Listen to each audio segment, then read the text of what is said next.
Eu tendo a preferir, eu costumo preferir no púlpito, fica com mais cara de presidente, né? Tipo, né? Olá, meus amigos. Mas acho que andando também funciona, se o presidente me autorizar. Então, perfeito. Boa tarde a todos. Obrigado por me receberem. E já para começar, né, buscando alguns vínculos interessantes aqui entre todos nós, queria comentar hoje sobre o Ministério Público Federal, lá no Pará.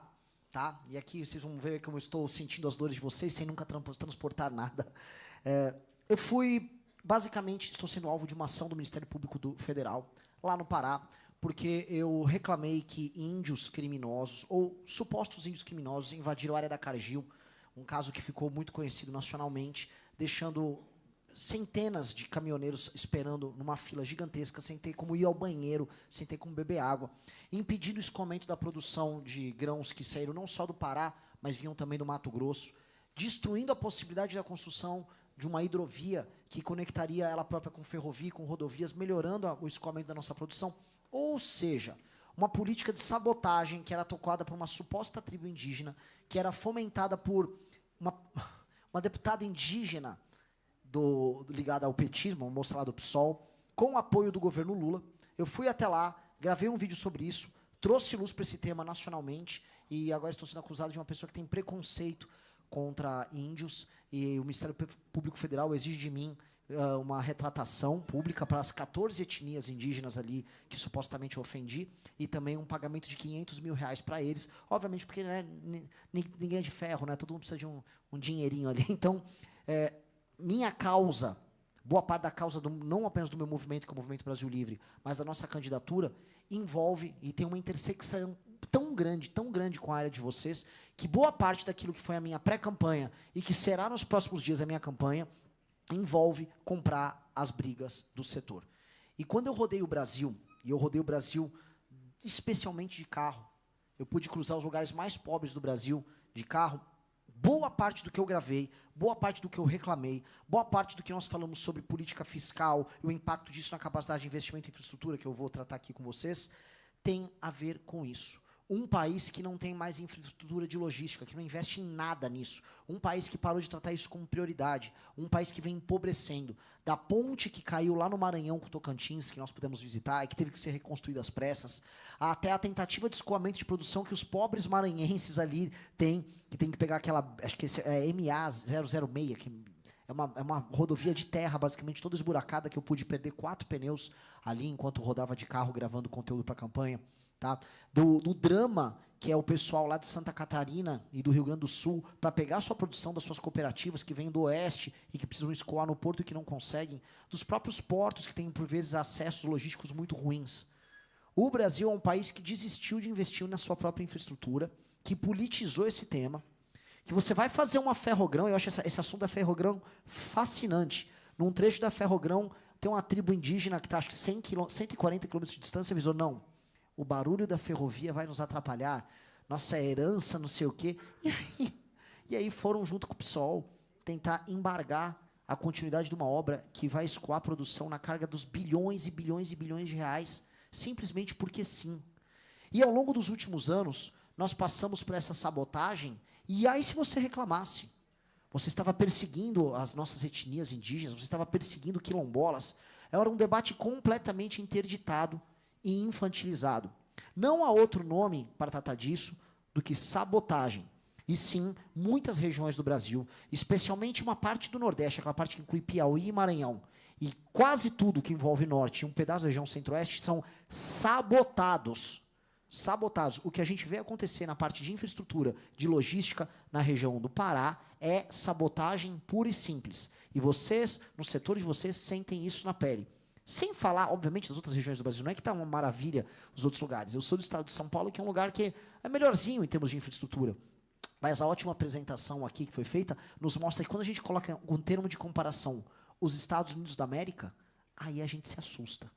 Nos Estados Unidos da América, se você mora na Flórida, você recebe na tua casa o plano de investimento em infraestrutura dos próximos 10 anos, que é tocado pelo Estado. Você sabe as obras que serão feitas, os prazos das obras, quando elas serão entregues. A ideia de expansão, olha, essa cidade vai crescer, esses setores vão crescer, portanto, temos que investir nessa infraestrutura. O mesmo modelo que acontece na China, talvez o grande lugar que investe em infraestrutura no mundo, que tem boa parte do seu PIB cada vez mais colossal sendo investido na própria infraestrutura. Não há nação poderosa que não tenha infraestrutura poderosa. Isso tem que ser uma premissa. Só que nós não somos isso. Nós somos o país que permite que todo mundo, desculpa o termo, meta o bedelho nos nossos assuntos. E como? Fui citar aqui o caso da Ferrogrão, o caso da tribo indígena. Aquela tribo indígena que está trabalhando com um PSOL para judicializar a obra da Ferrogrão, recebe e trabalha com ONGs. Essas ONGs lá cuidam supostamente do interesse indígena. Qualquer um que entre no portal Transparência das ONGs percebe que elas têm vínculo de financiamento com outras ONGs, essas sim pertencentes a nações que concorrem com a nossa agricultura, maiormente nações europeias. Aí, do que interessa a nós, no Brasil, sermos tutelados por ONGs da Noruega, da França, da Alemanha, especialmente França e Alemanha, que têm uma opinião a dar sobre a relação entre tribos indígenas e ferrovias no nosso território? Isso é interferência política, isso é sabotagem, e eu tive a oportunidade de tratar isso diante dos embaixadores europeus. Não digo que o clima esquentou, que como eles são diplomatas, a coisa é sempre muito diplomática no trato. Mas eu fui muito claro, eu falei, as suas ONGs serão colocadas para fora do Brasil. Nós temos que abrir CPIs, nós temos que passar projetos de lei que impeçam organismos internacionais privados ligados ao interesse político e econômico privado de sabotarem a atividade econômica do nosso país. Quis trazer essa história para a abertura aqui, para mostrar que a interdição nesse tema, ela acontece em muitos termos. Em termos políticos, como eu acabei de citar aqui, mas, acima de tudo, em termos de regulamentação e ausência de segurança jurídica e econômica. E é isso que o nosso governo vai atacar. De maneira muito clara. O licenciamento ambiental, pauta que passou já há algum tempo atrás, agora que foi finalmente, né, zerado. O licenciamento ambiental que entrou, acho que foi em vigência agora em fevereiro, será uma revolução para os investimentos em infraestrutura. Estou aqui com o deputado do nosso partido, Kim Kataguiri, que participou desse projeto, foi relator, em grande parte, depois foi para o Nery, que você passou para o Nery Geller, depois ele passou, a relatoria acabou terminando com o Nery Geller, mas boa parte dela foi construída pelo Kim, e ela representa um avanço tão grande, que prepara o campo para o investimento privado na área de infraestrutura com segurança jurídica, com um regramento minimamente funcional na parte das compensações, transformando certos órgãos que trabalham contra o Brasil, e sejamos honestos, por muitas vezes, ICMBio, IBAMA, etc., são órgãos de sabotagem nacional, especialmente na área de infraestrutura, trabalhando agora não apenas como entes que interferem na atuação nas obras, mas agora como órgãos consultivos, ou seja, há um espaço para uma revolução que precisa, através de um novo presidente da República, ser garantida, porque dado que vivemos num país em que até o passado é incerto, que essa é a verdade sobre o Brasil, até o passado é incerto, você tem que ficar de olho para eles não tentarem derrubar o que passou agora no licenciamento ambiental. O próximo presidente da República é o presidente da República para garantir a devida implementação do licenciamento ambiental, porque a sabotagem virá. Diz, não, fique tranquilo que no STF o entendimento é de manutenção. Sei. Alguém aqui confia na segurança jurídica oriunda do STF hoje? Temos que ser muito claros nesse tema. Nós temos que garantir, o próximo presidente da República vai nomear 4 ministros do STF. E os 4 ministros têm que ser comprometidos com segurança jurídica, em todos os temas. Outro tema que foi citado aqui, que é muito importante. A reforma trabalhista ajudou a diminuir o litígio. Talvez nem tanto no setor de vocês, que é altamente sindicalizado, e aquela questão do julgado, o acordado passar sobre o acordado sobre o legislado é superior, e acabou regulamentando o MEI. Só que há uma tentativa de destruição da reforma trabalhista. No que nós precisamos trazer. Nós, o meu grupo político ao qual eu faço parte, fomos o único grupo abertamente contrário ao fim da escala 6x1. Nós fomos para a briga, aquele deputado que está aqui na frente, o deputado Kim Kataguiri, discursou no púlpito, foi xingado por todo mundo, mas ele falou a verdade, e eu, dentre os presidenciáveis, sou o único a vir publicamente falar, temos os amigos da imprensa que estão aqui, não tenho nenhuma vergonha de falar, vou derrubar esse projeto horroroso. E não apenas derrubar esse projeto horroroso. Nós precisamos de trabalho. Uma nação sem trabalho não tem economia. E uma nação que sabota o próprio trabalho não terá trabalhadores. O direito básico de um trabalhador é ter o trabalho. Quando você não tem o trabalho para o trabalhador, que país nós iremos? O país em que o presidente comemora que aumentou o número de pessoas que estão no Bolsa Família? Isso é uma loucura. Portanto, a nossa legislação trabalhista tem que ser ou substituída, ou temos que ter uma legislação alternativa que trabalhe com hora de trabalho adequada às melhores fórmulas que o mundo tem à disposição. Nós temos que ter isso, e o próximo governo precisa tratar desse assunto, até porque isso envolve também questões previdenciárias. Este tema precisa ser resolvido. Você precisa de segurança jurídica no trabalho, assim como segurança jurídica para efetuar os devidos investimentos na área de infraestrutura, que eu volto a falar. O licenciamento ambiental foi um avanço sensacional, que vai precisar ser garantido, que vai garantir investimento, mas aí, presidente, para o investimento acontecer, vamos para outra parte do problema, que é o que eu venho falando. É a corrida pela questão fiscal. Não tem gente investindo, não há investimento. Se o governo não tem espaço orçamentário para investimento em infraestrutura, e se o setor privado vê esses juros colossais que nós temos. Não há estímulo. Por mais que a gente garanta a segurança jurídica, no final o capital vai se alocar de outras maneiras. E mesmo que haja, veja só, há uma demanda por investimento, demanda represada, o centro-oeste e a região norte do Brasil tem uma demanda colossal represada em investimentos de infraestrutura, para que a gente possa escoar essa produção trilionária que nós temos. Se os juros não baixarem, a gente não vai conseguir fazer absolutamente nada. Nós temos uma agenda, e eu voltei agora, tive uma conversa muito boa com o pessoal do setor do comércio e serviços, já tive com o pessoal do agro, já tive com o pessoal da indústria, e essa agenda é comum. E aqui eu posso jogar um desafio também para vocês, que eu já joguei para os demais. Em temas que são de interesse nacional, legislação trabalhista, mas também matéria fiscal, corte de gastos do governo, todos os setores têm que se unir. E o meu governo será o governo que vai unir todos vocês. Eu preciso de vocês com a turma da agricultura, preciso de vocês com a turma da indústria, preciso de vocês com a turma do comércio e serviços. Nós precisamos fazer todas as reformas fiscais para economizar bilhões de reais. Porque o nosso modelo fiscal, a nossa âncora fiscal será a seguinte, e ela é muito clara. Tudo que eu reduzir em termos de vinculações e indexações será transformado em superávit. Tudo que eu reduzir em termos de gasto do governo vai virar investimento em infraestrutura. E esse é um marco legal, que é um marco revolucionário. Nós temos que subir para 4% ou a mais de 4% do PIB sendo gasto em investimentos de infraestrutura. E nós só vamos fazendo isso gerando espaço fiscal para isso. Ponto. E todos os setores, e eu preciso de ajuda. Para passar isso, eu vou precisar de todos os setores atuando.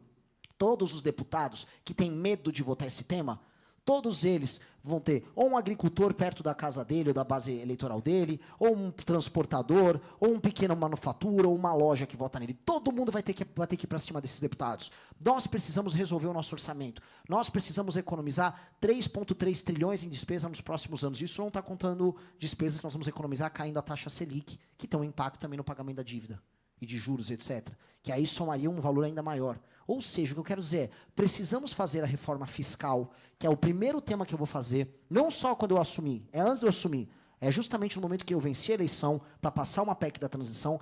Nós precisamos de ajuda na PEC da transição, para cuidar de parte de vinculações e indexações, para começar a sobrar espaço fiscal, para que o Banco Central, o Bacen, possa começar a reduzir os juros, e aí, garantindo a segurança jurídica, o excelente plano de infraestrutura de vocês. Eu tenho um livro amarelo que é um livro de propostas. Muito interessante as metas. Eles foram mais ambiciosos que nós em muitas das metas que vocês colocaram. E para entregar essas metas é dinheiro barato, disponível, segurança jurídica. O Plano Nacional de Infraestrutura já existe há séculos. Todo mundo sabe. Boa parte das obras ou estão paradas, ou elas já foram planejadas, tem obras que já foram licitadas, ou seja, tem muita coisa parada, mas o Estado brasileiro sabe exatamente o que precisa ser feito. Setores inteiros que estão carregando a economia brasileira nas costas estão chorando, às vezes, por uma duplicação de uma rodovia, ou uma finalização de uma ferrovia, ou um cruzamento de uma ferrovia com uma rodovia, ou para a parte do agro, que não sei se não é muito o setor de vocês, mas silos, que acho que impacta também em alguma medida. Em resumo, investimento em infraestrutura para que os nossos produtos, que já existem, que já são produzidos, que já têm cliente, sejam escoados. É um país tão maluco, essa história, vocês me desculpam, essa história é tão maluca, porque assim, já tem cliente, já tem demanda global pelo que o Brasil produz, a produção já existe e o preço é competitivo. E mesmo diante disso, a gente continua se sabotando. É porque falta, eu volto a colocar, boa liderança na presidência da República e nos ministérios, e uma vontade de articular o Brasil produtivo. Hoje, o Brasil produtivo é sabotado e dirigido pelo Brasil improdutivo. E a gente fica à mercê. Vamos pegar o caso em tela de Érica Hilton. Sabem quem é essa deputada? Érica Hilton, lá de São Paulo, teve uma boa ideia. Olha, está pegando o assunto de fim da escala 6x1. Usa seu canhão de redes sociais, divulga ali sua agenda, aí um monte de deputado otário da esquerda compra, o governo Lula, acho que vou ganhar o coração dos trabalhadores. Entra no tema. Aí a direita, sabe a direita? Direita que lei e ordem a favor dos negócios. Putz, é ano eleitoral, tenho medo de votar contra. E aí nós fomos pautados por uma pessoa desqualificada como a Erika Hilton. Os senhores, representantes de um setor que carrega de verdade o PIB nas costas, terminaram sendo pautadas por uma pessoa completamente desqualificada, que montou uma pauta interesseira e oportunista para lacrar e ganhar voto, e um governo que quer só sabotar vocês foi lá e passou. E os deputados do Centrão e da direita passaram também porque é no eleitoral. Isto é, acima de tudo, uma crise de liderança. O presidente tem que chamar o Brasil produtivo e falar, não vai passar. Vamos para cima e vamos passar a agenda de produtividade no Congresso. Vamos fazer todos os cortes no orçamento que precisa para sobrar dinheiro para investir na infraestrutura. Vamos garantir segurança legal. ONG nenhuma, gringo nenhum vai meter o bedelho aqui no Brasil e dizer o que a gente pode ou não pode fazer. O que a gente pode ou não pode explorar. Isto aqui, meus amigos, não é ciência de foguete. Os planos, eu volto a citar, o ótimo plano que vocês têm à disposição aqui, apenas precisa ser executado, porque é o óbvio. Só que nós não fazemos o óbvio. E a pergunta sempre é, se eu não estou fazendo o óbvio, onde está o problema? Há muito tempo, a gente discute sobre a crise de liderança no Brasil. O modelo político que o Brasil dispõe, né, o modelo que veio com a Constituição de 88, entregou para a gente, no fim do dia, um poder executivo que é obrigado a ficar pagando despesas obrigatórias. Tem um monte de direito colocado na Constituição, despesas obrigatórias, aumento de valor de gasto com custeio, redução de gastos com investimento.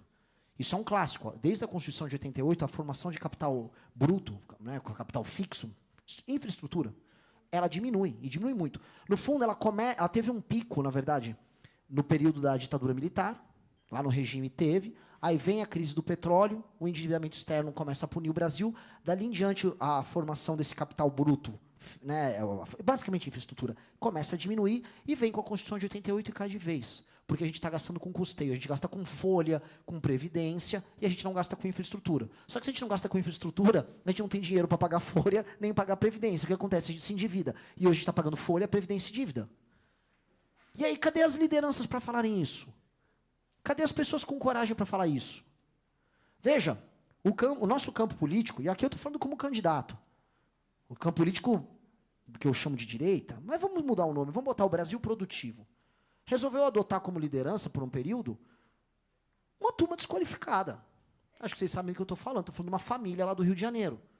Essa turma desqualificada não tocou as coisas que precisavam para setor nenhum e nem uniu o Brasil Produtivo numa agenda clara. O presidente sério que nós precisamos ter precisa unir o Brasil Produtivo nesta agenda. E infraestrutura é a principal agenda de todos na área econômica. Quando eu falo de reforma fiscal, porque boa parte do debate que a gente vê no Brasil é debate econômico. Como o Brasil é um país perdulário, né, ele não paga as próprias contas, é um país de juros altos, então o debate é fiscal. Mas em nenhum lugar sério o debate tem que ser fiscal. O debate é sobre a alocação inteligente dos próprios recursos públicos e dos recursos privados.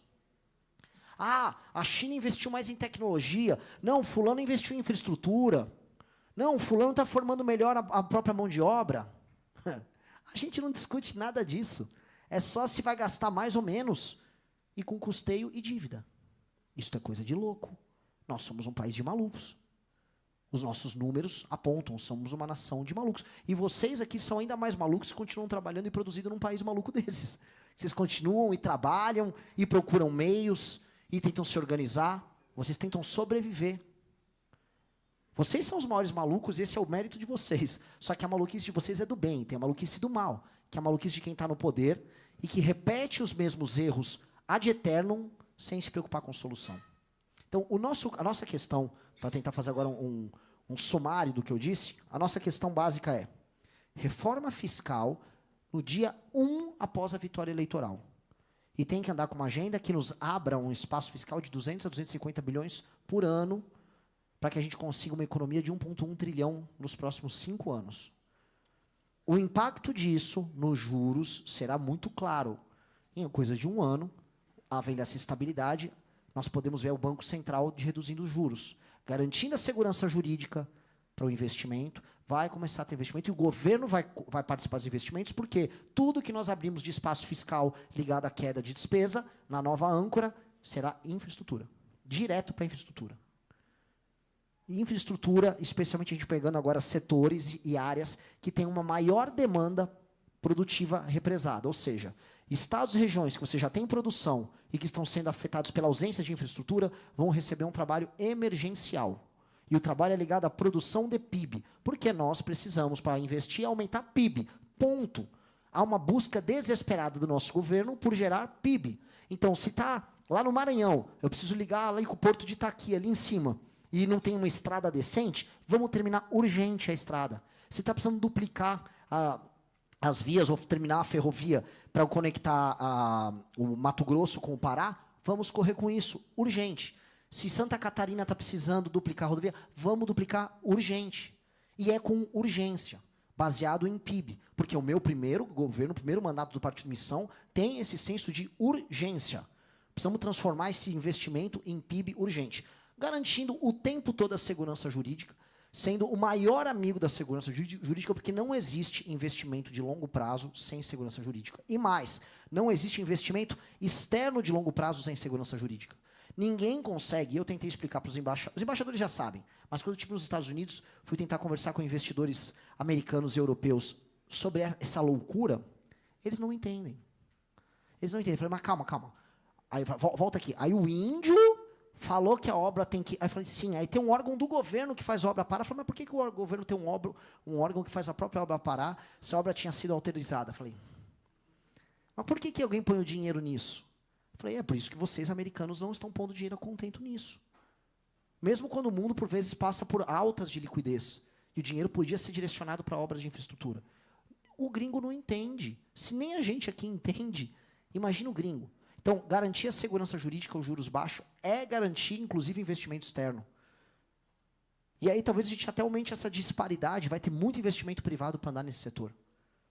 Eu poderia andar e falar com vocês, por exemplo, de reservas estratégicas de biocombustíveis. O Brasil é uma potência em biocombustível e será ainda mais. Acabei citando o Maranhão, porque existe agora uma usina de biocombustível que eu visitei da Impasa, sensacional. A gente está falando em estoques regulatórios que a gente precisa de combustíveis, e incluir biocombustíveis, para evitar as grandes flutuações de preços que assustam o setor, assustam o caminhoneiro. E um país sério faz isso e se resguarda de crises internacionais. Estou falando de, novamente, uma reforma trabalhista definitiva que gere a segurança jurídica para isso, que vai afetar todos os setores. Eu poderia ficar aqui falando com vocês de inúmeras propostas, mas elas são óbvias, e elas sequer são setoriais. As medidas que eu estou falando aqui impactam os serviços, impactam a indústria, impactam o agro e impactam o setor de vocês. E essa é a coisa que mais me dá o prazer. Porque, às vezes, eu vou em alguns eventos setoriais e, naturalmente, existem pautas muito legítimas do ponto de vista setorial. Mas o que eu mais gosto de falar é a situação do Brasil está tão ruim que, se a gente fizer o básico para todo mundo, ela vai afetar flat, positivamente, para absolutamente todos. No que eu lanço o desafio, porque todos já não estão unidos. O meu governo será um governo que eu vou precisar de uma mesa estar novamente com todos os setores produtivos. E a gente vai pegar pelo cangote, deputado a deputado, e vai fazer eles votarem no que precisa ser votado. Todo mundo sabe a externalidade positiva de fazer isso. Todo mundo sabe os resultados de PIB, os resultados de pacificação no setor, de aumento de lucro, aumento de investimento. Todo mundo sabe que isso vai acontecer. Todo mundo sabe que o setor de vocês voltar a andar, as fábricas de caminhão vão ampliar, vão duplicar, vão triplicar a sua estrutura. Eu visitei o pessoal da Facchini, lá, a Facchini, a Randon, que produzem as carrocerias, vão bombar de produzir. A Facchini, inclusive, é a 7ª maior empresa, só para a gente ver o tamanho do setor rodoviário, é a 7ª maior do mundo em fazer carrocerias. É um colosso. Ou seja, isso vai ter um impacto sobre a nossa indústria colossal. Hidrovias, ferrovias, setores que, na prática, essas sofrem muito com a ausência do licenciamento ambiental, garantindo a segurança jurídica, são setores que vão florescer. E aquela eterna crítica que se faz no Brasil, apenas investimos no modal rodoviário e esquecemos o ferroviário, ela vai deixar de existir. Grandes obras, porque o Brasil tem que voltar a ser o país das grandes obras que cruzem o nosso continente, como a ferrovia Ilhéus-Chancay, que é fundamental para a gente, inclusive, não depender do Canal do Panamá, num mundo que vai ficar geopoliticamente cada vez mais complicado, vão permitir a escoação de grãos e permitir a escoação de minérios, passando pelo meio do Brasil, chegando até o Pacífico. Fundamental para que o Brasil tenha a sua independência logística e que não fique para sempre olhando assim, o drama Estados Unidos e China como um mero espectador. Dizem que a China quer financiar essa obra. o correto é um governo brasileiro, num consórcio com outras nações da América do Sul, fazer isso. Porque o Brasil tem que ser, ao longo dos próximos anos, um líder de logística nas Américas. A América do Sul é o continente por excelência que tem que ser liderado pelo Brasil. E hoje nós não vemos isso. Então, resolver estas questões básicas passam a ser também resolver o papel do Brasil no nosso continente. O setor de vocês funcionando bem, vocês felizes com essa construção conjunta que eu estou falando aqui, é a gente crescer, talvez, não em níveis que a China crescia a 9%, 10%, mas o Brasil crescer consistentemente a mais de 5%, que o Brasil precisa fazer. O Brasil precisa consistentemente crescer mais de 5% ao ano nas próximas décadas, com aumento de produtividade. E só haverá aumento de produtividade se nossos produtos estiverem rodando. Os produtos nossos vão rodar, preciso de vocês transportando eles. Então, está aqui o desafio que eu jogo para vocês, está aqui a mensagem que eu queria trazer para vocês, e estou à disposição para trocar ideia quando for necessário. Sou um amigo do setor, quero ver qualquer candidato, desafio qualquer candidato rival a ter feito mais vídeos sobre os problemas logísticos do Brasil do que eu. Se achar um candidato que gravou mais vídeos na campanha, na pré-campanha do que eu sobre o tema, eu tiro minha candidatura. Porque eu fui o que mais falou desse tema. Tratei ele com a urgência necessária. Das ruas sem pavimentação, às estradas esburacadas, de roubo de carga, à ferrovia abandonada. Visitei estações ferroviárias históricas abandonadas, fiz todo esse trabalho, porque não apenas sei do impacto e sei da importância, mas sei que hoje, quando eu vejo esse drama, eu vejo que é a cara de um país que desistiu e que deu errado, e eu não quero que o meu país dê errado, eu quero entrar para a história como o maior presidente da história desse país, de um país que deu sério e ficou rico, e que deu certo para todos nós. Então, muito obrigado. Sobrou 3 minutinhos, mas acho que falei bastante.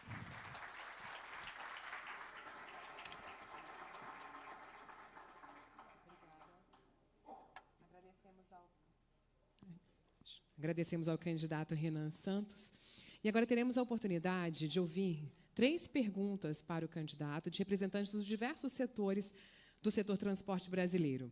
O sistema transporte reúne diferentes modais e atividades essenciais para o desenvolvimento econômico e social do país, aqui representados por empresários, executivos e lideranças de entidades nacionais comprometidas com o fortalecimento da logística, da mobilidade e da infraestrutura brasileira. Cada participante terá a oportunidade de fazer uma pergunta e o candidato terá 3 minutos para responder a cada uma delas. Convidamos para a primeira pergunta a representante do transporte rodoviário de cargas, a senhora Daniele Capobianco, presidente da FENAVAL, Federação Nacional das Empresas de Transporte de Valores. Boa tarde a todos. Boa tarde, candidato Renan. O transporte rodoviário, ele responde por uma parcela fundamental da movimentação de cargas e de riquezas no Brasil. E ele enfrenta importantes e significativas questões relacionadas à segurança nas estradas, à qualidade da infraestrutura, custos operacionais e escassez de mão de obra, como vimos aqui no estudo apresentado. Quais seriam as medidas que o senhor pretende adotar para poder enfrentar essa problemática tão importante para o setor? Obrigada. Acho que, em termos amplos, eu abordei isso na abertura que eu fiz, especialmente no aumento da capacidade de investimento, atrelado a regiões brasileiras que têm uma demanda represada. Então, onde tem muita necessidade de aumento da malha rodoviária, por exemplo, se tem regiões no sul, mas se eu for falar a conexão entre São Paulo e Rio de Janeiro, ela é horrorosa. Eu estou falando dos 2 estados talvez mais importantes do Brasil hoje. Então, é natural fazer esse trabalho. E aí eu vou aproveitar, então, para falar de um tema que eu não abordei na abertura, que envolve segurança na área rodoviária. Porque boa parte do roubo de carga do Brasil, ele é vinculado às facções criminosas e é uma das atividades mais lucrativas das facções criminosas. Mas facções criminosas também usam questões logísticas, por exemplo, colocar cocaína dentro de cargas como café, para poder escoar essa carga no Porto de Santos e mandar para a Europa. Porque a cocaína e o café têm uma densidade mais ou menos similar. Isso acontece em cidades, por exemplo, do interior de São Paulo, na Rota Caipira. Então, aí eles precisam de controle logístico e operacional nas estradas em certas cidades para poder fazer as operações deles. Então, isso acontece e acontece muito. A destruição do crime organizado representa, em última instância, a destruição de uma dessas operações, que eu volto a colocar, é uma das operações mais lucrativas que eles têm. Certos estados, como o Rio de Janeiro, padecem demais com esse problema. Todo mundo sabe que entregar a carga no Rio de Janeiro é um Deus nos acuda. E justamente é ali que opera o Comando Vermelho.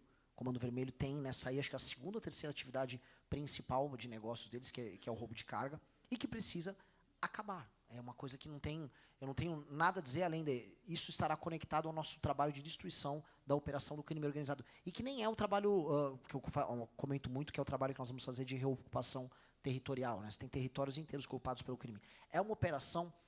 eu pude depois conversar com o pessoal da Polícia Federal em São Paulo, o trabalho de armeiros que existe. Então, uma facção como o PCC, mas o Comando Vermelho também faz isso. Eles oferecem, né, ficando com um percentual do lucro no roubo da carga, eles oferecem as armas, oferecem apoio logístico, todo o equipamento. Às vezes você é um grupo de 3, 4 ladrões, tem alguma experiência na área, e aí o PCC entra ali com o equipamento, com toda a estrutura, com os carros roubados, para você poder fazer esse assalto. Ou seja, eles têm uma estrutura altamente profissionalizada para o fornecimento de equipamentos para esses assaltos. A destruição da operação de facções criminosas é a destruição desse elemento que gera risco para o setor de vocês.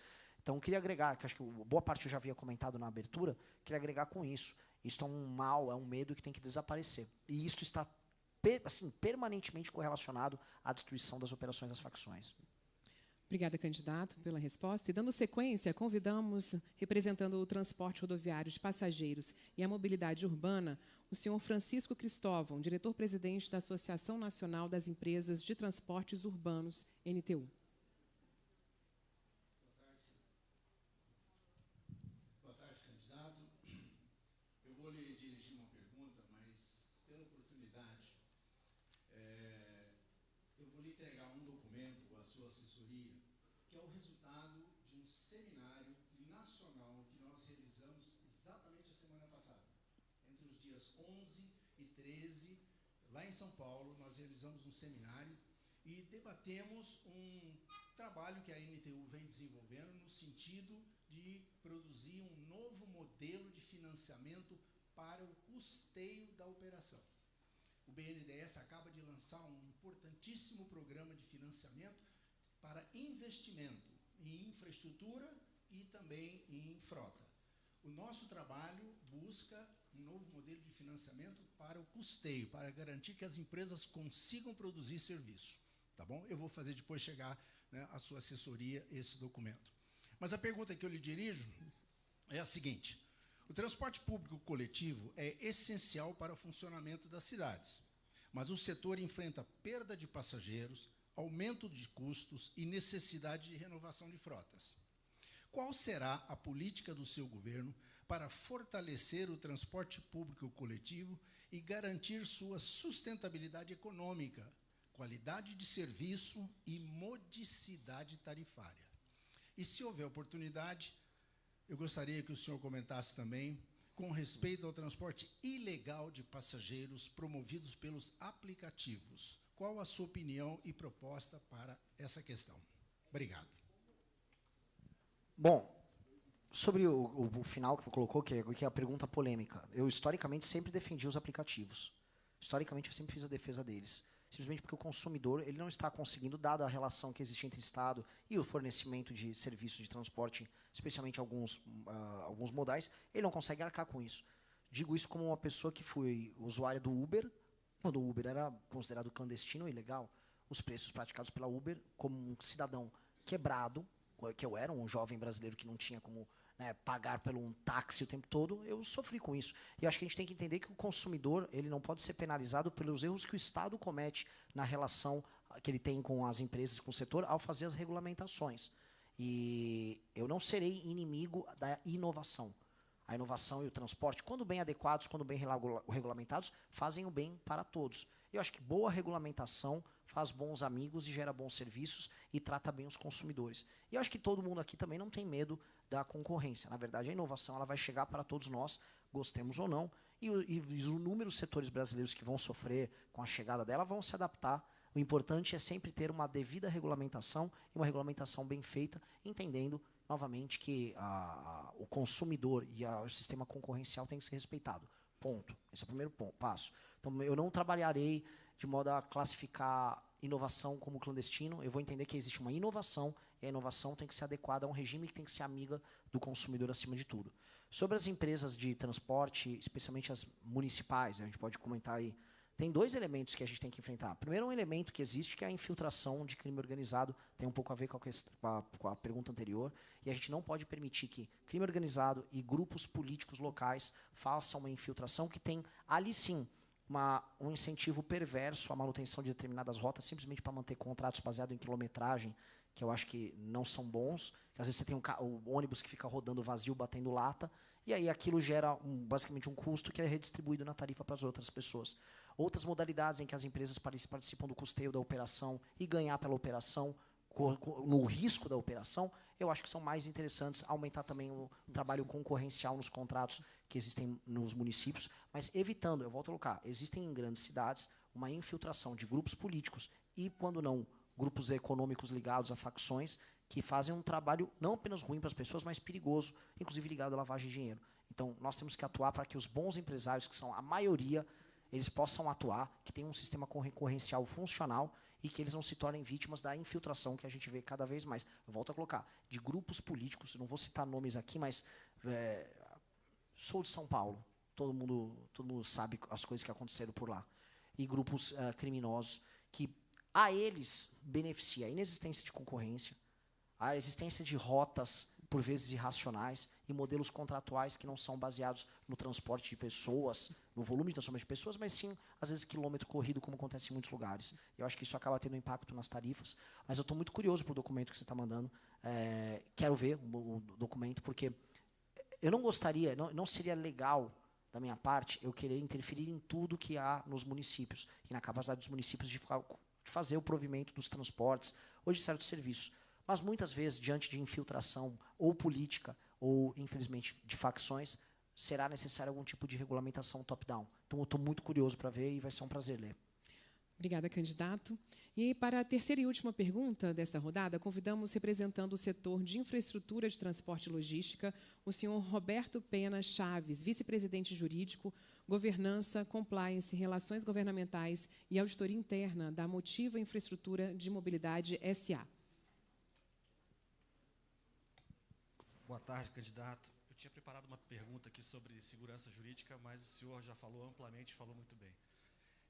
Eu queria focar num ponto aqui. A CNT fez uma apresentação contundente aqui sobre a importância do investimento privado no desenvolvimento da infraestrutura, na infraestrutura brasileira.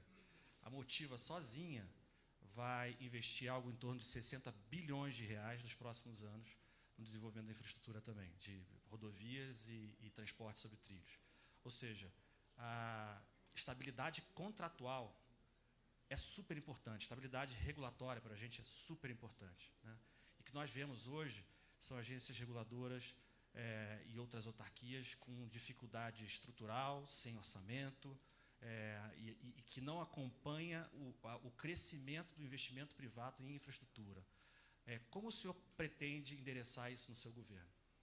Olha, esse tema ele é um tema que está ficando cada vez mais recorrente por causa dessas brigas que a gente fica vendo entre Senado, Presidência da República, interferência política, vontade de nomear, e aí há uma sabotagem aos orçamentos de diversas agências reguladoras que pedem a sua capacidade de fiscalização ou de proposição de política pública, e aí o setor vai definhando, porque a própria agência que deveria ser parceira ou fiscalizadora não consegue atuar. Infelizmente, o modelo de nomeações, como nós fazemos, o Presidente da República faz a nomeação, e aí vai para o Senado, dá hiperpoderes ao Senado para que o Senado termine escolhendo quem sejam os representantes. Especialmente quando a gente tem no Senado figuras que têm interesses econômicos em determinados setores. Para não falar de algo do setor de vocês viram o caso da CVM, quando o Otto Lobo, que era nomeado do Banco Master, foi sugerido como nome pelo Alcolumbre para o próprio governo Lula colocar. São essas coisas insanas e malucas que a gente fica vivendo. Nós temos que ter um modelo novo para essas nomeações e nós temos que ter autonomia financeira para as agências reguladoras. A autonomia é fundamental. A formulação de política e a atuação por parte da agência definitivamente não tem que depender do mau humor de um senador ou de um presidente do Senado que quer fazer uma nomeação e às vezes brigou com o presidente. Eu tenho certeza que, como próximo presidente da República, terei alguns problemas com o Senado. O Senado vai querer fazer suas devidas nomeações em setores que eles não têm que palpitar para fazer defesa de interesses setoriais e lobbies que eles estão fazendo. Basta ver o lobby pouco republicano que o Master fez ali na CVM. Agora, a demanda de tantos setores sobre as agências, essa não é a primeira pergunta que eu venho recebendo, é tão grande que esse assunto vai ter que entrar na pauta do dia, porque isso está atrapalhando investimentos, está atrapalhando o funcionamento do setor e atrapalhando, no fim do dia, a produtividade brasileira? Ótima pergunta e muito obrigado.